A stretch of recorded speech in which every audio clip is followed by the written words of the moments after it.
Hello साथीहरू, के छ खबर? Welcome back to my channel. आज फेरि म अर्को एउटा नयाँ भिडियो लिएर आएको छु।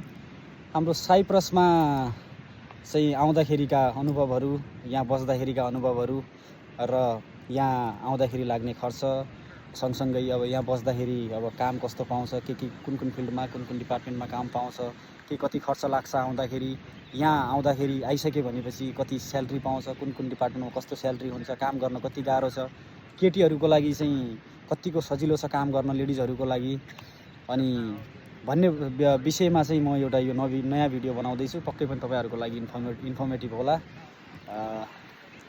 र अनि एकजना भाइ पनि मसँगै छ आज। ऊ पनि यहाँ काम गरिरहेको छ साइप्रसमै। उसँग पनि म केही क्वेसन्सहरू गर्नेछु जसले पक्कै पनि तपाईँहरूलाई चाहिँ अझै बेनिफिट मिल्नेछ भन्ने मलाई आशा छ। फेरि भिडियो आजको सुरु गरौँ। सबैभन्दा पहिला चाहिँ एकजना लास्ट मेरो भिडियोमा मैले देखेको एकजना भाइले कमेन्ट गरेको थियो। अनि दाइ चाहिँ त्यहाँ चाहिँ आउँदाखेरि अब इन्टरभ्यू कतिको गाह्रो हुन्छ, कतिको सजिलो हुन्छ, मैले चाहिँ इन्टरभ्यू गाह्रो हुन्छ भन्ने सुनेको छु भन्ने विषयमा उसले कुरा गरेको थियो। मेरो पर्सनल अनुभव चाहिँ मैले इन्टरभ्यू 2 पटक दिएको थिएँ। एउटा चाहिँ फर्स्ट टाइम एजेन्टलाई दिएको थिएँ, उसले इन्टरभ्यू लगेको थियो यहाँ साइप्रसको एजेन्टले। अनि त्यसपछि चाहिँ होटलको एफएनबी म्यानेजरले इन्टरभ्यू लगेको थियो। 2वटा इन्टरभ्यू भएको थियो मेरो चाहिँ, तर त्यति गाह्रो चाहिँ भएको थिएन। अब म चाहिँ वेटरमा गरेर आएको छु यहाँ जब चाहिँ। अनि वेटर फिल्ड सम्बन्धी केही 5-6वटा क्वेसनहरू एजेन्टले पनि सोधेको थियो सुरुमा। 2-3 मिनटको इन्टरभ्यू भएको थियो। अनि एउटा चाहिँ आफ्नो सेल्फ इन्ट्रोडक्सन भिडियो रेकर्ड गरेर त्यो पठाउनलाई चाहिँ भनेको थियो। अनि त्यो रेकर्ड गरेर मैले पठाएको थिएँ। अनि त्यो बाहेक चाहिँ पछि एफएनबी म्यानेजरले, होटलको म्यानेजरले चाहिँ इन्टरभ्यू लिँदाखेरि उसले पनि 2-4वटा क्वेसन्सहरू टेल मी योर इन्ट्रोडक्सन, अनि how many years of your experience, अनि त्यसपछि चाहिँ in which places do have work before, त्यस्तै 3-4वटा क्वेसनहरू सोधेको थियो। धेरै गाह्रो हुँदैन, किनभने यो अब जस्तै इङ्ल्यान्ड र क्यानाडा अनि त्यसपछि अब अमेरिका जस्तो इङ्ग्लिस फ्लुएन्ट इङ्ग्लिस भन्ने हुँदैन। यहाँ चाहिँ इङ्ग्लिस बुझ्ने र बुझाउन सक्ने मात्रै पनि भयो भने पनि चल्छ। त्यो चाहिँ मेरो एक्सपिरियन्स हो। म ऊ भाइलाई सोध्छु उसको चाहिँ एक्सपिरियन्स कस्तो रहेछ। अक्षय उसको नाम हो। अक्षय, मेरो हेलो गाइज। अनि तिम्रो एक्सपिरियन्स चाहिँ कस्तो छ? तिमीले चाहिँ इन्टरभ्यू दिँदाखेरि कसरी इन्टरभ्यू भएको थियो? तिमीलाई कस्तो लागेको थियो? गाह्रो लागेको थियो कि सजिलो लागेको थियो कि? अब मेरो बेसिकली इन्टरभ्यू भन्दाखेरि होइन त्यस्तो गाह्रो चाहिँ केही पनि थिएन होइन। अब आफूमा चाहिँ कन्फिडेन्ट हुनुपर्छ कि म चाहिँ दिन सक्छु, अब मेरो बारेमा भन्न सक्छु, मेरो स्किल्सहरू बताउन सक्छु भनेर चाहिँ भन्दाखेरि चाहिँ अलिकति बेटर हुन्छ। तर अलिकति कन्फिडेन्ट भएर अलिकति स्माइली भएर चाहिँ दिनुपर्छ होइन। नर्भसनेस चाहिँ हुनु हुँदैन इन्टरभ्यू भन्ने चाहिँ कतिपय मानिसहरू होइन नर्भस भइहाल्छन् कि हुपलेस भइहाल्छन् होइन। नर्भसै हुनु हुँदैन होइन। जति 2 कुरा भने पनि 2 सेन्टेन्स भने पनि होइन, तर बी कन्फिडेन्ट भएर, बी स्माइल भएर होइन, बी पोजिटिभ भएर भन्दाखेरि मान्छेले त्यत्तिकैमा होइन त्यो आफ्नो नाम भन्दाखेरि नै मान्छेहरू चिनिहाल्छ क्या होइन, म्यानेजरहरूले होइन। यहाँ फेरि मान्छेभरि यत्तिकै चिनिहाल्छन् होइन। त्यस्तो डराउनु पर्ने, आत्तिनु पर्ने केही पनि हुँदैन। म विदेश जानला हो, नर्भसनेस कस्तो हो, इन्टरभ्यू हार्ड हुने हो, त्यो हुने हो। त्यो नेपालमा हुन्छ जस्तो युजुअली होइन, इन्डियाहरूमा हुन्छ होइन, कसरी के गर्ने हो, यहाँ धेरै नै गरेर गर्छन् होइन। त्यो यथावत कुराहरू हुँदैन। यहाँ चाहिँ बेसिक निडेड कुराहरूलाई मात्रै तिमीलाई सोधिन्छ होइन।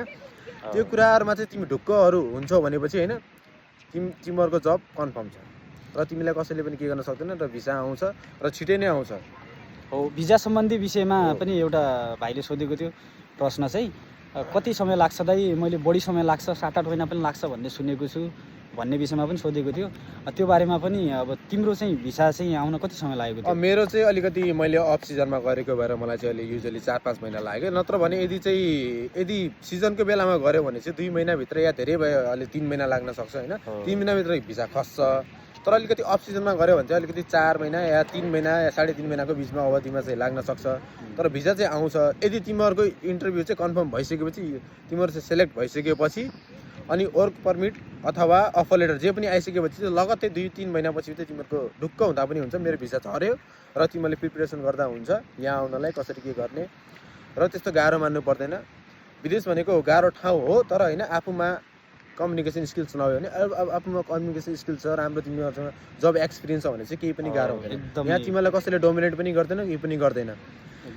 जस्तै अरू ठाउँहरूमा के गर्छ भने होच्याउने, सानो ठुलो म्यानेजरले हो भने, यहाँ भनेको त्यसरी होच्याउने खोच्याउने केही पनि हुँदैन। जे तिम्रो काम भनेको छ त्यही काम नै गराइन्छ र त्यो काम तिमीले ढुक्कसँगले गर्नुपर्छ। अदरवाइज तिमीलाई कसैले रोकटोक अब्जेक्सन यहाँ गर्ने काम केही पनि हुँदैन। सो ढुक्क भएर बस्नु। मेरो एक्सपिरियन्स, म लास्ट इयर भयो यहाँ आएको, अहिलेसम्म राम्रोसँगले काम गरिरहेको छु, राम्रोसँगले मलाई केही पनि छैन, म खुसी पनि छु र मेरो स्यालेरीसँग पनि खुसी छु, म सबै कुरासँग खुसी छु। म यति नै भन्न चाहन्छु। धन्यवाद।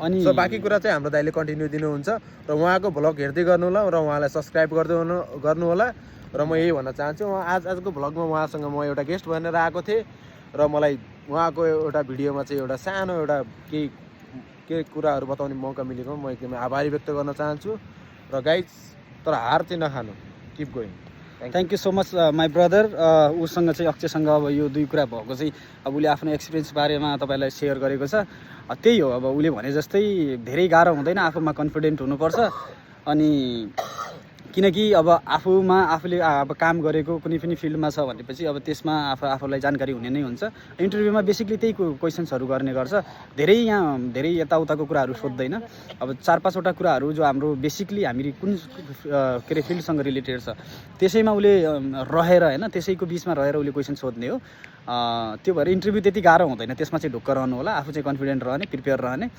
अनि क्वेसन्स गर्दाखेरि चाहिँ राम्ररी सुन्ने स्माइली भएर आन्सर गर्ने त्यति भएपछि पुग्छ अनि अर्को एकजना भाइले चाहिँ क्वेसन गरेको थियो यो के अरे मेरो एउटा बहिनी जाँदै हुनुहुन्छ उहाँ बहिनीले अप्लाई गर्नुभएको छ अनि लेडिजहरूको लागि कतिको सेफ छ कतिको सेफ छैन भन्ने कुरामा अनि त्यसको विषयमा म भन्न चाहन्छु लेडिजहरू चाहिँ यहाँ साइप्रसमा मैले देखेको र मैले एक्सपिरियन्स गरेको अनुसारले म भन्दैछु यहाँ 100मा चाहिँ 70% चाहिँ केटीहरू नै भेटाउँछ अनि त्यो किन हो भन्दाखेरि यहाँ एकदमै सेफ भएर काम गर्दाखेरि लेडिजहरू चाहिँ यहाँ केयरटेकरमा रेस्टुरेन्टको अनि रेस्टुरेन्ट होटलहरूमा चाहिँ अब रिसेप्सनमा वेटरमा अनि बारमा जस्तो सुकै ठाउँमा पनि मैले केटीहरू देखेँ एकदमै बिन्दास भएर काम गर्छन् एकदमै बेफिकर भएर काम गर्छन् कुनै पनि सेफ्टीको कुनै पनि इस्यु छैन यहाँ युरोप हो एकदम राम्रो सेवा सुविधाहरू छ अनि कुनै गाह्रो हुँदैन सेफ्टीको इस्यु हिसाबले कुनै गाह्रो हुँदैन राति 12 बजे पनि म हिँडिरहेको देख्छु उनीहरूको 10 बजे ड्युटी खतम हुन्छ 11 बजे ड्युटी खतम हुन्छ हिँडिरहेको देख्छु यहाँ अहिलेसम्म मैले त्यस्तो सुनेको कुनै पनि इस्यु छैन साथीहरू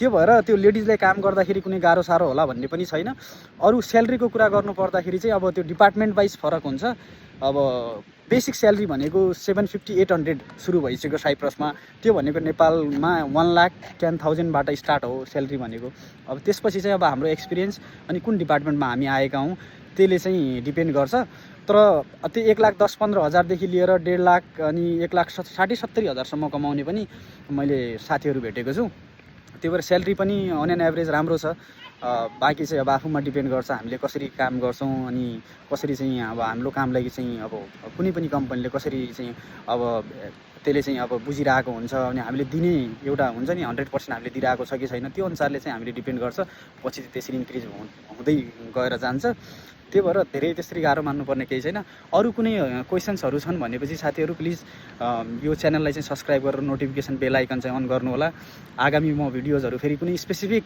कुनै एउटा छ क्वेसन्स भनेपछि त्यसको उसलाई लिएर त्यो सम्बन्धी चाहिँ म एउटा अर्को भिडियो नेक्स्ट भिडियोमा बनाउँला अनि बाँकी कुराहरू यस्तै छ अब आज चाहिँ हाम्रो छुट्टी थियो त्यो भाइ अघि नै मैले एकजना भाइलाई भेटेको अनि ऊ चाहिँ यहाँ साइप्रसमा लास्ट इयरदेखि काम गरेर आएको रहेछ अनि उसलाई पनि मैले यो भिडियोमा लिएर अनि तिम्रो पनि एक्सपिरियन्स सेयर गर न मेरो भ्युअरलाई पक्कै पनि हेल्प मिल्ला भनेर चाहिँ यो भिडियो बनाएको थिएँ उसले पनि आफ्नो एक्सपिरियन्स सेयर गर्यो इन्टरभ्यूको बारेमा कस्तो हुन्छ त इन्टरभ्यू कतिको गाह्रो साह्रो हुन्छ अनि यहाँ आउँदाखेरि कतिको कन्फिडेन्ट रहनुपर्छ राम्रोसँग काम गर्दाखेरि कतिको बेनिफिटहरू मिल्छ भन्ने कुरा उसले आफ्नो एक्सपिरियन्स सेयर गर्यो त्यसले पक्कै पनि तपाईँहरूलाई हेल्प मिल्ला तपाईँ के गर्दै हुनुहुन्छ त्यो पनि कमेन्टमा गर्नुहोला साइप्रस आउने बारेमा सोच्दै हुनुहुन्छ कि या अप्लाई गरिसक्नुभयो कि या अप्लाई गरिसकेर भिजाको पर्खाइमा हुनुहुन्छ या आत्तिनु भएको छ भिजा कहिले आउला मेरो कहिले नआउला भन्ने उसमा हुनुहुन्छ त्यो सबै कमेन्टहरू चाहिँ तल गर्नुहोस् त्यसको म रिप्लाई गर्नेछु कति समय लाग्छ वर्क पर्मिट पछिको प्रोसेस चाहिँ के हुन्छ है त्यो विषयमा पनि म तपाईँहरूलाई पक्कै कमेन्टमा पनि रिप्लाई गर्नेछु र नेक्स्ट भिडियो पनि पक्कै बनाउनेछु